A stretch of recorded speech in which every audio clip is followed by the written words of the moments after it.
આપ સૌના મંગલમય જીવનની શુભકામના. ઋષિચિંતન ચેનલમાં આપ સૌનો હાર્દિક સ્વાગત છે. આવો ગાયત્રી મહામંત્ર સાથે સાથે ઓમ ભૂર્ભુવઃ સ્વાહા તત્સવિતુર્વરેણ્યં ભર્ગો દેવસ્ય ધીમહિ ધિયો યો નઃ પ્રચોદયાત. કાંઈક તો વિચારો. શરીરની વાસનાઓ આમ તો એમના યોગ્ય સમયે ખૂબ જ પ્રિય ભાસે છે, પણ તેનું ફળ કેટલું વિષમ હોય છે તેનું નિવારણ લગભગ અશક્ય બની જાય છે. તૃષ્ણાઓથી પેદા થયેલી સમસ્યાઓનો પરિવાર આનાથી પણ મોટો છે. ધનનો દાખલો લઈએ તો તેની જરૂરિયાત એટલા માટે છે કે આપણો તથા પરિવારનો જીવન નિર્વાહ સારી રીતે ચાલે. જેને જેટલી આજીવિકા મળતી હોય તેનાથી સંતોષ માનીને એમનામાં નિર્વાહ કરવો જોઈએ. બાકી વધેલી શક્તિઓને આત્મકલ્યાણ અને પરમાર્થના કાર્યોમાં વાપરવી જોઈએ. પણ એવું આચરણ કોણ કરે છે? હર કોઈની ઈચ્છા હજારોથી લાખો અને લાખોથી કરોડો કમાવા તરફ દોડતી રહે છે. ભેગું કરવું, ફૂંકી મારવું, ઉડાડી મૂકવું એટલું તો પ્રિય લાગે છે કે તેવું કરવા માટે હંમેશા બેચેની રહેતી હોય છે. આ બધું હાંસલ કરવા માટે કારોબારની ઝંઝાટ એટલી વધારવી પડે છે કે સૂવા અને ખાવાની પણ ફુરસદ મળતી નથી. સ્વાર્થનું પરિણામ દુઃખ અને પરમાર્થનું પરિણામ સુખ છે એવું જાણવા છતાં લોકો માટે ભાગે તે જ ભૂલ કરતા હોય છે. પરમાર્થનો માર્ગ છોડીને સ્વાર્થના માર્ગે ચાલે છે. કલ્યાણકારી માર્ગને અપનાવવાની ઈચ્છા હોવાય છતાં ભોગ વિલાસ તરફ મન ચોટેલું રહે છે.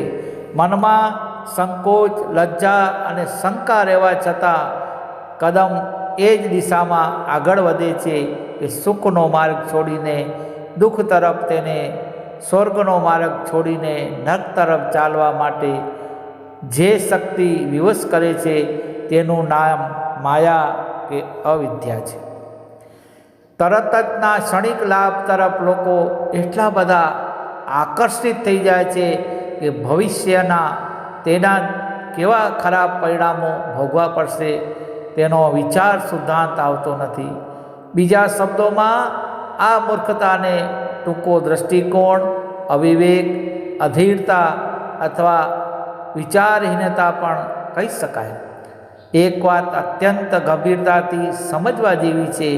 જો આજે જ આપણું જીવન સમાપ્ત થઈ જાય અને મોત સામે આવીને ઊભું રહે તો પછી તે સમસ્યાઓ, આકાંક્ષાઓ અને ચિંતાઓ કેવી રીતે હલ થશે જે આપણને હાલમાં પરેશાન કરી રહી છે. જીવનને પાણીના પરપોટા જેવું ક્ષણિક કહ્યું છે તે ખોટું નથી. નવયુવાનોની લાશો રોજ નજર સામેથી પસાર થાય છે. ફૂલ જેવા કુમળા બાળકો જોત જોતામાં કરમાઈ જાય છે. તો આપણી બાબતમાં ક્યાં એવું ચોક્કસ છે કે 100 વર્ષ પૂરા કરવાનો અવસર મળશે જ? દિવસો જેટલી ઝડપથી પસાર થાય છે તે જોતાં 100 વર્ષ પણ થોડાક સમયમાં વીતી જશે. વિચારવાની વાત તો એ છે કે દુઃખદ પણ કાલે જ સામે આવીને ઊભી થઈ જાય છે તો સમસ્યાઓ બીજી કોઈ વ્યક્તિ ઉકેલી જ નાખશે. શરીરની યોગ્ય જરૂરિયાતો સહેલાઈથી પૂરી શકાય છે. પેટ ભરવા માટે આહાર, શરીર ઢાંકવા માટે વસ્ત્રો અને કુટુંબના ઉચ્ચ પોષણની મર્યાદા સુધી જેની મહત્વાકાંક્ષાઓ સીમિત છે તેને પરમાર્થ સાધના માટે પૂરતો સમય મળી રહે છે. વાસનાઓ અને તૃષ્ણાઓની મહત્વાકાંક્ષાઓ જ મનુષ્યનું સર્વ સત્વનાશ કરી નાખે છે.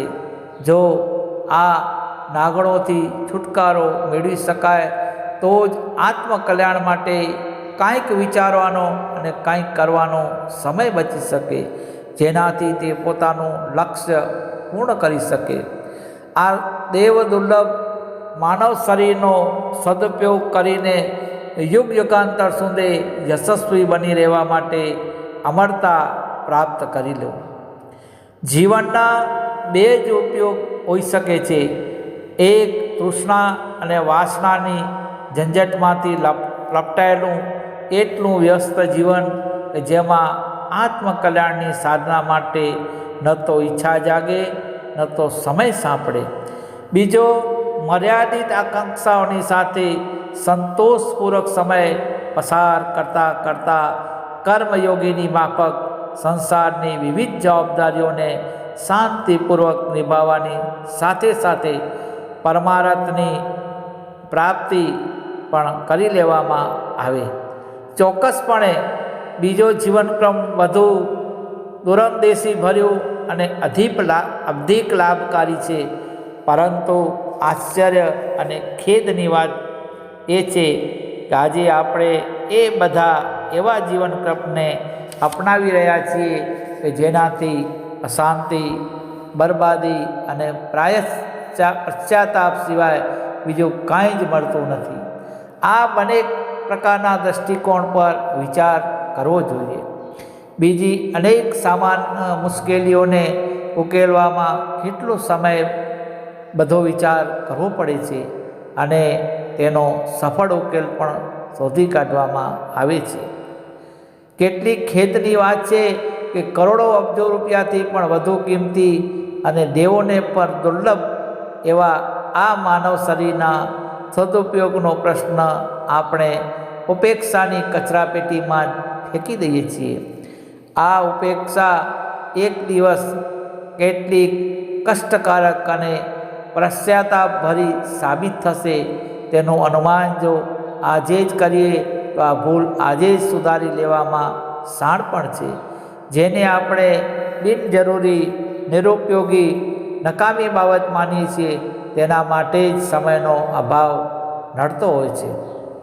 આત્મકલ્યાણને આટલું અવગણના પાત્ર માનવું અને તેને ફુરસદ માટે ન મળવી, જ્યારે સામે પક્ષે શરીર અને મનને બેલાવવા માટે 24 કલાક મચ્યા રહેવું, શું આ નીતિ આપણા માટે ઉચિત છે? આ સંસારમાં ઉન્નતિ અને પતન એમ બે રસ્તા છે જે એકબીજાથી વિરુદ્ધ દિશામાં જતા હોય છે. આમાંના એકને પરમાર્થ અને બીજાને સ્વાર્થ કહેવાય છે. આને જ પુણ્ય, પાપ, શ્રેય, પ્રેય વગેરેથી નામોથી ઓળખવામાં આવે છે. પ્રશંસા અને નિંદાના, સ્વર્ગ અને નર્કના તેમજ શાંતિ અને અશાંતિના રસ્તા પણ આ જ છે. આમાંથી માનવી પોતાના માટે કોઈ એકની પસંદગી કરી શકે છે અને પોતાનું જીવન સુખ શાંતિમય કે કલેશયુક્ત બનાવી શકે છે.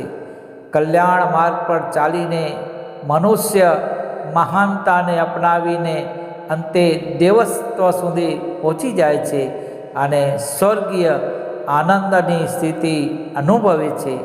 તેનાથી વિરુદ્ધ ભોગ વિલાસના માર્ગે ચાલીને મનુષ્ય પોતાના પદ પરથી વિચલિત થઈને પશુ બની જાય છે અને અંતમાં અસુરતાની સ્થિતિએ પહોંચીને નરક જેવી અશાંતિ અને શોકમય મનોદશામાં સબરતો રહે છે.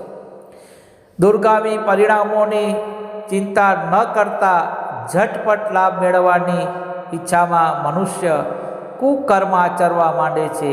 પરંતુ જો તે એમ વિચારે કે મનને કાયમ શાંતિ માટે કેવી રીતે મળી શકે, તો તેનો દૃષ્ટિકોણ બીજા પ્રકારનો થઈ જશે. ત્યારે તે એક બુદ્ધિમાનની માફક વિચારવા લાગશે અને એક ભલા માણસની જેમ આચરણ કરવા લાગશે. ચરિત્રનો આધાર આ દૂરદર્શી ભર્યા દૃષ્ટિકોણ પર રહેલો છે. સંસારના સુખ શાંતિ આવી બુદ્ધિમત્તાના વિકાસ પર આધાર રાખે છે. યુગ નિર્માણ યોજના અંતર્ગત સભ્ય સમાજની રચના કરવાનું મારું લક્ષ્ય એ જ છે ને આને પૂરું કરવાનો મુખ્ય આધાર એ છે કે મનુષ્ય દૂરદર્શી બને. આજનું કાર્ય આદરતા પહેલાં આવતીકાલના તેના પરિણામોને ધ્યાનમાં રાખે અને વિવેકપૂર્વક વર્તે. એ કરવા યોગ્ય તે જ કામ કરે, વિચારવા જેવું જ વિચારે અને ઉચિત જણાય તો તેને જ અપનાવે. અનીતિના માર્ગે જોવા મળતા પ્રલોભનો તરફ દોડતા મનને મજબૂત લગામ પહેરાવીને રોકી શકવાની વીરતા જેમનામાં છે તે યોદ્ધો જીવન સંગ્રામમાં વિજય પ્રાપ્ત કરી શકશે. ભવિષ્યની ઉજ્જવળ આશાઓને ધ્યાનમાં રાખીને જેણે આજે નિરસ જણાતા કાર્યક્રમ અને કઠણ ભાસતા માર્ગને અપનાવવાનું સાહસ કર્યું છે, તે તપસ્વી પોતાની સાધનાનું ફળ આવતીકાલે ચોક્કસ પ્રાપ્ત કરી શકશે. તે જ હકીકતમાં આ સંસારમાં ધૈર્યવાન મહાપુરુષ કહેવાનો અધિકારી છે. આવા ધીરવીર લોકો વડે જ આ ધરતી શોભાયમાન છે. તેમના જ પ્રતાપે આ ધરા સ્વર્ગલોક બની જાય છે. એવા માણસોને શોધી કાઢી તેનું ઘડતર કરવું આજે જરૂરી બન્યું છે. અહીં દરેક શ્રેષ્ઠ મનુષ્યે અગવડતાની અગ્નિ પરીક્ષામાંથી પસાર થવું પડશે. જે વ્યક્તિ વિવેકને વળગી રહે છે, પ્રલોભનોથી ચલિત થતી નથી અને સન્માર્ગ પરથી કોઈ પણ કારણે પીછેહટ નથી કરતી, તે જ આ ભવસાગરને પાર કરી શકે છે. તે જ માયાના જાદુથી પોતાની જાતને બચાવી શકે છે અને તેનો મનુષ્ય અવતાર સાર્થક થાય છે. કલ્યાણનો માર્ગ મહાન છે. પરમાર્થ પૂર્ણ પરમાર્થના શ્રેષ્ઠતાના અને મહાનતાના, ધાર્મિકતાના અને આસ્તિકતાના પવિત્ર માર્ગે ચાલવું જરા પણ અઘરું નથી. આ દિશામાં ચાલવાથી નિરંતર શાંતિ મળતી રહે છે. જરૂર માત્ર એટલી જ છે કે મનુષ્ય તરત જ મેળવી લેવાની લાલસાનો ત્યાગ કરી દૂરગામી પરિણામોનો વિચાર કરે અને તેના આધારે પોતાની કાર્ય પદ્ધતિ અપનાવે. મનુષ્યનો અંતરાત્મા સાચા જ્ઞાનનો અનુભવ કરી શકે છે. શુદ્ધ બુદ્ધ અને સ્વયં ચેતન હોવાથી તેમનામાં અજ્ઞાનનો અંધકાર કદી પ્રવેશ કરી શકતો નથી. પરમાત્મા પાસે અસત્ય ઊભું રહી શકતું નથી. એ જ રીતે આત્મામાં પણ અસત્યનો પ્રવેશ થઈ શકતો નથી. મનુષ્યનો અંતરાત્મા જે કંઈ જુએ છે, તે કંઈ સાંભળે છે અને સમજે છે તે જ સત્ય છે, તે જ યથાર્થ જ્ઞાન છે. અંતરાત્માના શાસનમાં રહેનારો મનુષ્ય જ સત્યનું દર્શન કરી શકે છે અને યથાર્થ જ્ઞાન મેળવી શકે છે. સાચું જ્ઞાન લાદવાથી મનુષ્યના સઘળા શોક, સંતાપ અને દુઃખો આપમેળે સમન થઈ જાય છે. જ્યાં પ્રકાશ હોય ત્યાં અંધકાર અને જ્યાં જ્ઞાન હોય ત્યાં દુઃખ રહી શકે જ નહીં. પ્રકાશનો અભાવ એટલે જ અંધકાર અને જ્ઞાનની ગેરહાજરી એટલે જ દુઃખ. હકીકતમાં દુઃખનું કોઈ વાસ્તવિક સ્વરૂપ છે જ નહીં. અંતરાત્માને જાણવાનો એક ઉપાય છે કે તેના વિષયમાં હંમેશા જિજ્ઞાસુ સાવચેત રહેવું જોઈએ. કોઈ પણ બાબતે એ વ્યક્તિ જેટલી વધુ જિજ્ઞાસા અને સાવચેત રહે છે, તેટલી જ તે એ વિષયમાં ઊંડી શોધ કરી શકે છે અને એક દિવસ તેને મેળવીને જ રહે છે. તમે તમારા અંતરાત્માના વિષયમાં વધુ ને વધુ જિજ્ઞાસુ અને સાવચેત રહો. તમે તમારા અંતરાત્માથી પરિચિત થશો તો અજ્ઞાનથી છુટકારો મેળવીને જીવનમાં સાચા સુખ શાંતિના અધિકારી બની શકશો. અંતરાત્માના જિજ્ઞાસુઓ માટે એ બાબત ખૂબ જ અગત્યની છે કે મનનમાં કોલાહલ ભણીથી કાન ફેરવીને અંતરાત્માના અવાજને સાંભળવાનો અભ્યાસ કરે. અંતરાત્મા મનુષ્યનો મિત્ર છે અને સદૈવ તેનો હિત ઈચ્છે છે, તો પછી તે કેમ દેખાતો નથી? શાંતા કુકડી કેમ રમે છે? આ પ્રશ્ન કોઈ પણ માણસના મનમાં જાગતો હોય તો તેનો સીધે સાદો જવાબ એ જ છે કે આત્મા સદા અને સર્વત્ર પ્રત્યક્ષ જ રહેતો હોય છે, પરંતુ મનુષ્યની એવી ધારણાઓ છે કે તે તેને જોતો નથી. સૂર્ય હંમેશા પ્રત્યક્ષ છે, પણ જ્યારે તેની અને આંખોની વચ્ચે કોઈ અંતરાળ આવી જાય ત્યારે સૂર્ય તેને દેખાતો નથી. મનુષ્ય તથા તેના આત્માની વચ્ચે મનના પ્રાધાન્યનો પડદો હોય છે, જેના કારણે પ્રત્યક્ષ આત્મા પણ અપ્રત્યક્ષ ભાષે છે. જો મનુષ્ય આ મનના પ્રાધાન્યની અવહેલના કરી શકે તો ચોક્કસપણે તેનો અંતરાત્મા પ્રકાશની માફક તેની સામે ઊભો થઈ જશે. અહીં બધું જ જળ પંચતત્વોનો આધીન છે. તે સાવ નિર્જીવ, નિષ્ઠુર અને અસાર છે. પ્રિય કેવળ આત્મા છે.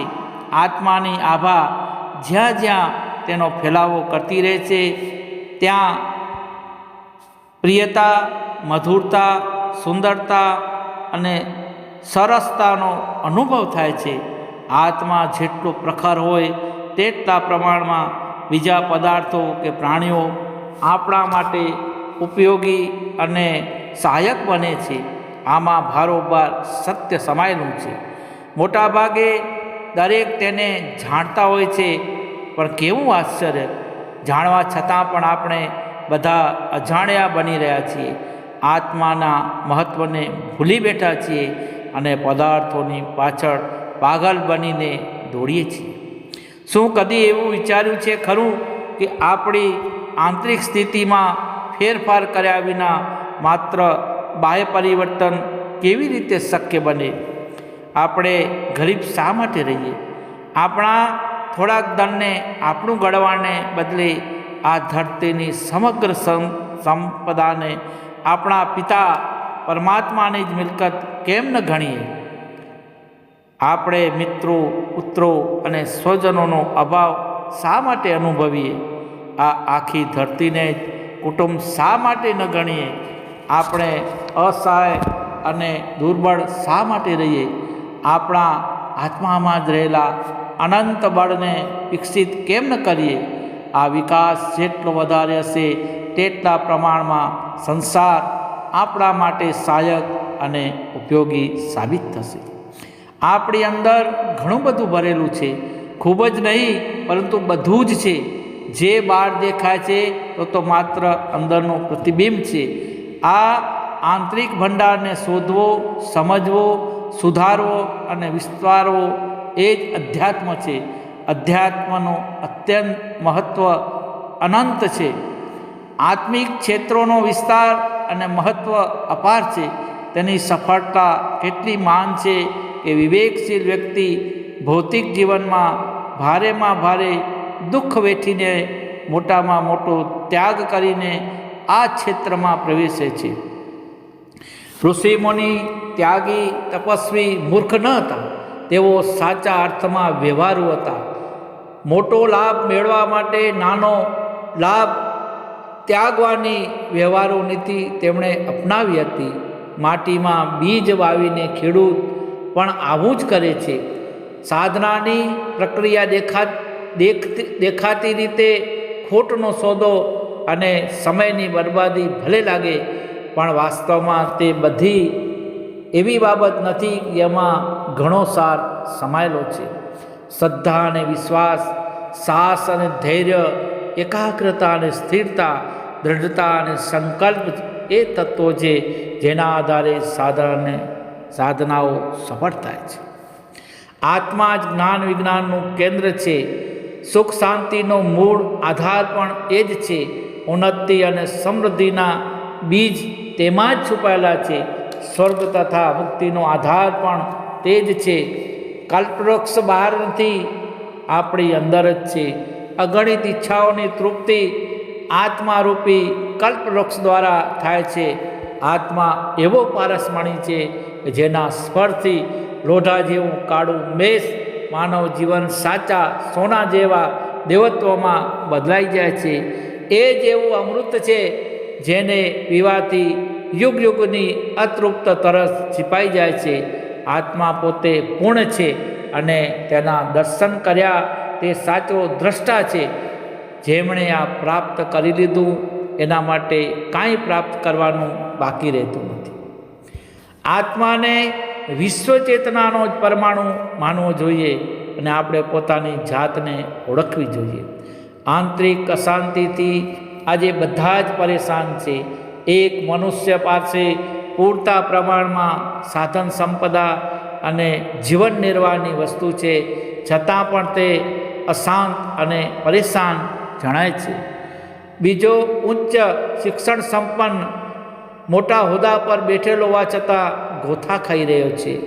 વેપારી, વિદ્વાન, નેતા, પંડિત આ બધા ઊંચે પદે બેઠેલા હોવા છતાં આ બાબતે પરેશાન જણાય છે.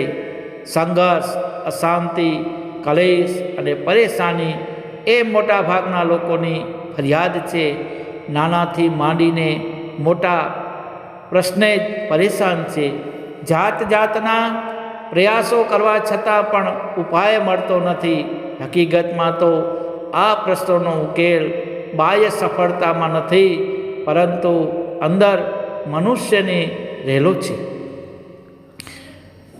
સમૃદ્ધિરૂપ પાંડિત્ય, વિદ્વતા, પદ વગેરેનું અભિમાન જ એ બંધન છે જે આપણને જીવનના યથાર્થ સ્વરૂપમાંથી દૂર રાખે છે. અભિમાન ભલે ગુણ, રૂપ કે વસ્તુનું કેમ ન હોય, પણ મનુષ્યને તે વાસ્તવિક સુખ અને આત્મિક આનંદથી દૂર હર્ષેલે છે, જેનાથી દિલ અને દિમાગ આ દંભની કિલ્લેબંધીથી જકડાયેલા હોય છે. કેવી રીતે સંતુષ્ટ રહી શકે? જ્યારે ધનવાન પોતાના ધનનું અભિમાન છોડીને દરિદ્રતા સાથે પોતાના હૃદયને જોડશે. શિક્ષણ શાસ્ત્રી પંડિત જ્યારે માનવતાની હરોળમાં આવીને બિરાજશે. ઉચ્ચ પદે બિરાજતા લોકો જ્યારે જનતા જનાર્દનની સેવામાં લાગી જશે, ત્યારે તેનો અહંભાવ સહજ રીતે ઓળગી જશે અને જીવનના મહત્ત્વના પ્રશ્નોનો ઉકેલ સાંપડશે.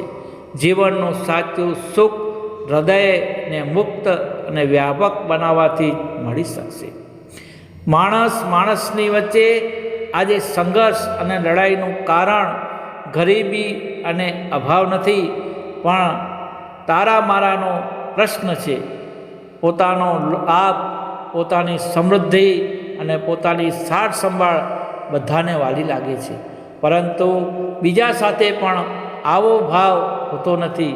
જેની હાનિ, અપમાન અને મોત સુધામાં કોઈને રસ હોતો નથી. ઉલટું બીજા પાસેથી તો બને તેટલું વધુ લાભ લેવાનો પ્રયાસ કરતા હોય છે. આ સમસ્યાનું એક સમાધાન તે છે કે પોતાના હૃદયને સંકુચિત વર્તુળમાંથી બહાર કાઢી સમગ્રની સાથે જોડી દેવામાં આવે. અસ્તિત્વનો મંત્ર આ વ્યવહારુ માર્ગનું પ્રથમ સૂત્ર છે. જીવો અને જીવા દો. સૌ પોતપોતાના હકની કમાણીનું ખાય. ત્યાર પછી બીજું સૂત્ર છે કે બીજાના જીવન નિર્વાહ માટે મારે પણ કંઈક સહયોગ આપવો જોઈએ. આત્મિક પ્રગતિનો મૂળ આધાર અંતઃકરણને નિર્મળ અને શુદ્ધ કરવું એ જ છે. અંતઃકરણની શુદ્ધિ વિના સત્કાર્યો પણ નિષ્ફળ બની જાય છે. જેણે પોતાના અંતઃકરણને નિર્મળ બનાવી દીધું છે, તેનું જીવન આધ્યાત્મિકતા ભણી આગળ વધી રહ્યું છે, એ મનુષ્ય ખરેખર સૌભાગ્યશાળી છે. અધ્યાત્મ એવું તત્વજ્ઞાન છે જેની સરખામણીમાં વિશ્વના નહીં પણ સકળ બ્રહ્માંડના બધા જ ઐશ્વર્ય વ્યર્થ છે. વ્યવહારુ દુનિયામાં શીખવા યોગ્ય જ્ઞાનની ઉણપ નથી. લોકો તેને શીખે છે, ઉન્નતિ કરે છે અને સુખ સગવડના અનેક સાધનો મેળવે છે. તેમ છતાં જ્યાં સુધી તેઓ અધ્યાત્મ તરફ વળતા નથી ત્યાં સુધી વાસ્તવિક સુખ શાંતિ મેળવી શકતા નથી. વૈરાગ્ય ભાવમાં જબરદસ્ત શક્તિ રહેલી છે. ખરાબમાં ખરાબ સંસ્કાર વૈરાગ્યની વર્ષાના જળથી ધોવાઈ જાય છે. વિચાર ભાવ તથા ક્રિયામાં અત્યંત નિસ્પૃહતા રાખીને સાંસારિક વિષયો ભણી ઉદાસીનતા દાખવાનું નામ વૈરાગ્ય છે. ટૂંકમાં રાગ દેશના 6 પ્રકારના વિકારો કામ, ક્રોધ, લોભ, મોહ, મદ, મત્સર આ સમનનો શ્રેષ્ઠ ઉપાય વૈરાગ્ય છે. ધનની તૃષ્ણા પણ મનુષ્યના જીવનમાં કામ અને ક્રોધની તૃષ્ણા જેવી જડતા પેદા કરે છે. પારકો માલ છીનવી લેવું, ચોરી કરવી અને બીજાની મહેનતનું પૂરું વળતર ન આપવામાં માનવતા રહેલી નથી. તેનાથી માણસનું ઘોર આંતરિક પતન થાય છે. શું એ પાપ પોતાની કમાણી તમારા બાળ બચ્ચા માટે મૂકી જઈએ તેમને પણ આળસુ અને નકામા બનાવવા ઈચ્છો છો? જે ધન તમારી લાશની સાથે જવાનું નથી તેને તમે અનીતિપૂર્વક શા માટે મેળવવા ઈચ્છો છો? આપ તેના બંધનમાં શા માટે આવો છો? આ ધનના લોભમાં પડીને તમે તમારા આત્મા અને જીવન લક્ષ્યની વાત જ ભૂલી જશો. મહેનતથી જે કાંઈ મેળવ્યો હોય તેમાં જ આનંદ છે. મનુષ્યના વિનાશનું સૌથી પ્રબળ કારણ એ છે કે તેનો અહંકાર. હું જ સર્વસ્વ છું, મારા વિચારો બધા કરતાં ઊંચા છે, હું બધાએથી વધારે સુંદર છું, હું ધનવાન છું, હું વિદ્વાન છું વગેરે ભાવનાને કારણે સંસારમાં કલહ, ઝઘડા, યુદ્ધ અને મહાયુદ્ધનો આતંક ફેલાતો રહ્યો છે. શું આ અભિમાન ફળીભૂત થાય છે ખરું?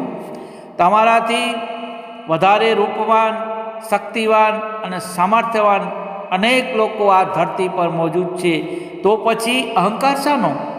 આધ્યાત્મિક વિકાસમાં સૌથી મોટો અવરોધ મનુષ્યના અહંકારપૂર્ણ વિચાર છે.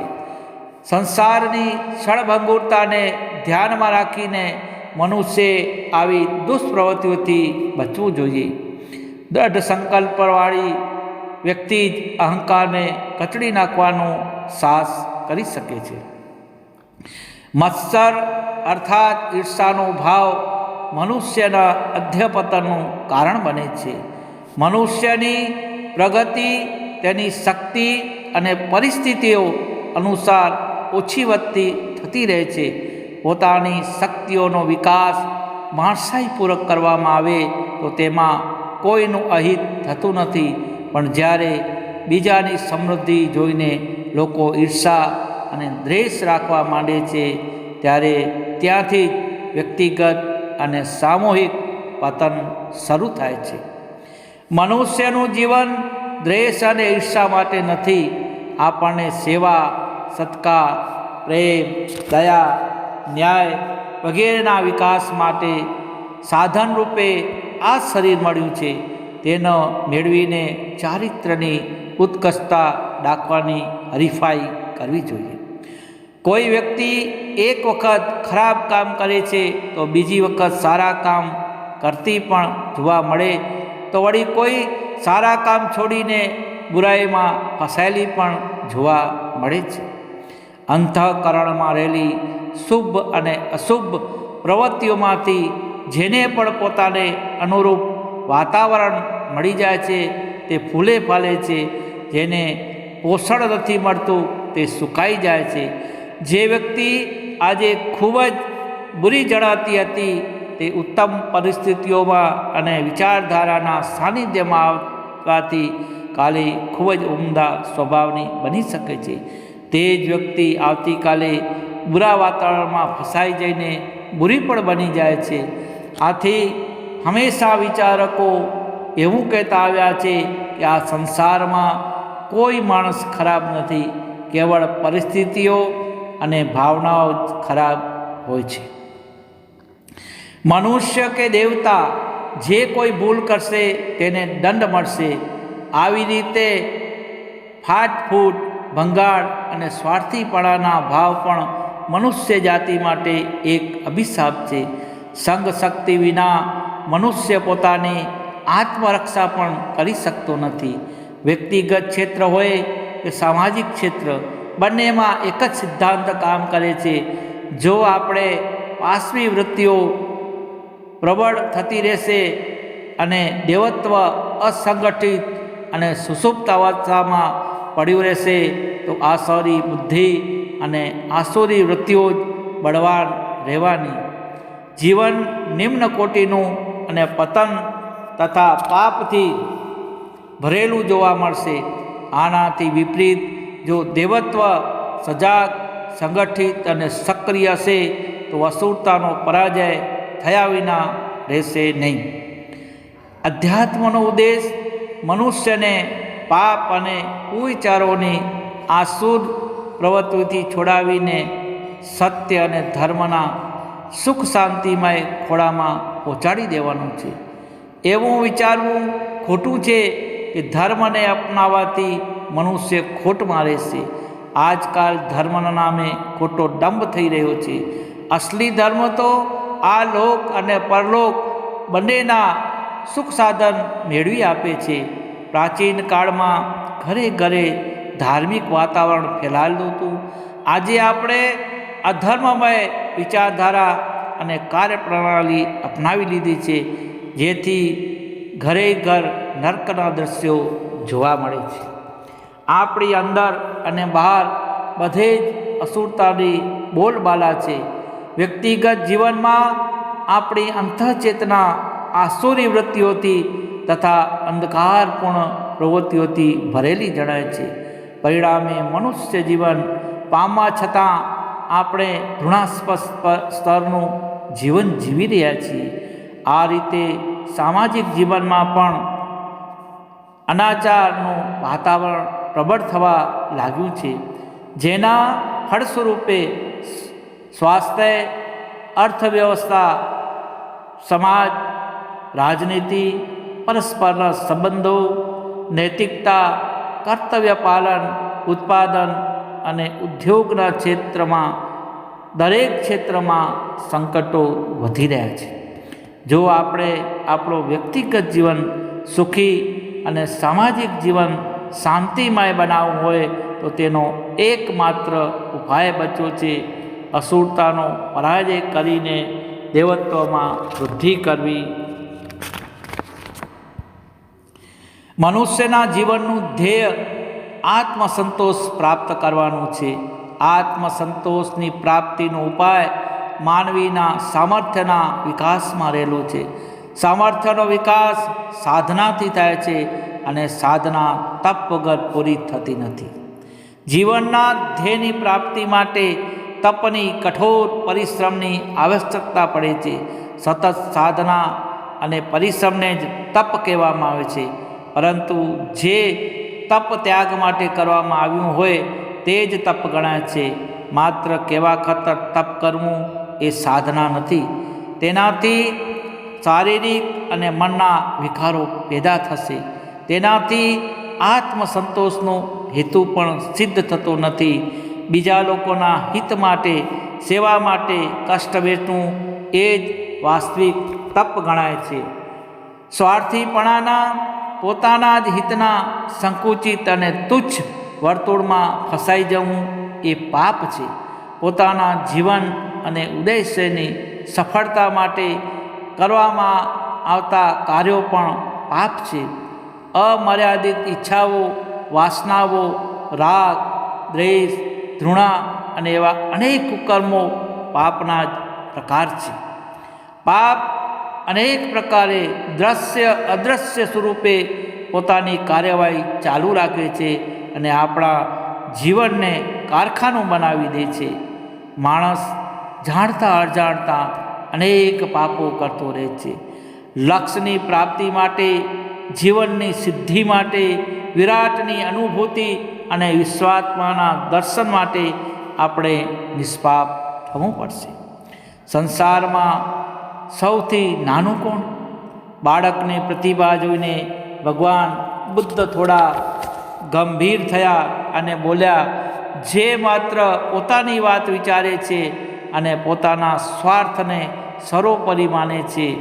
આ શબ્દોમાં ભિક્ષુરાજે વ્યવહારિક અધ્યાત્મની રૂપરેખા થોડાક શબ્દોમાં સમજાવી દીધી છે.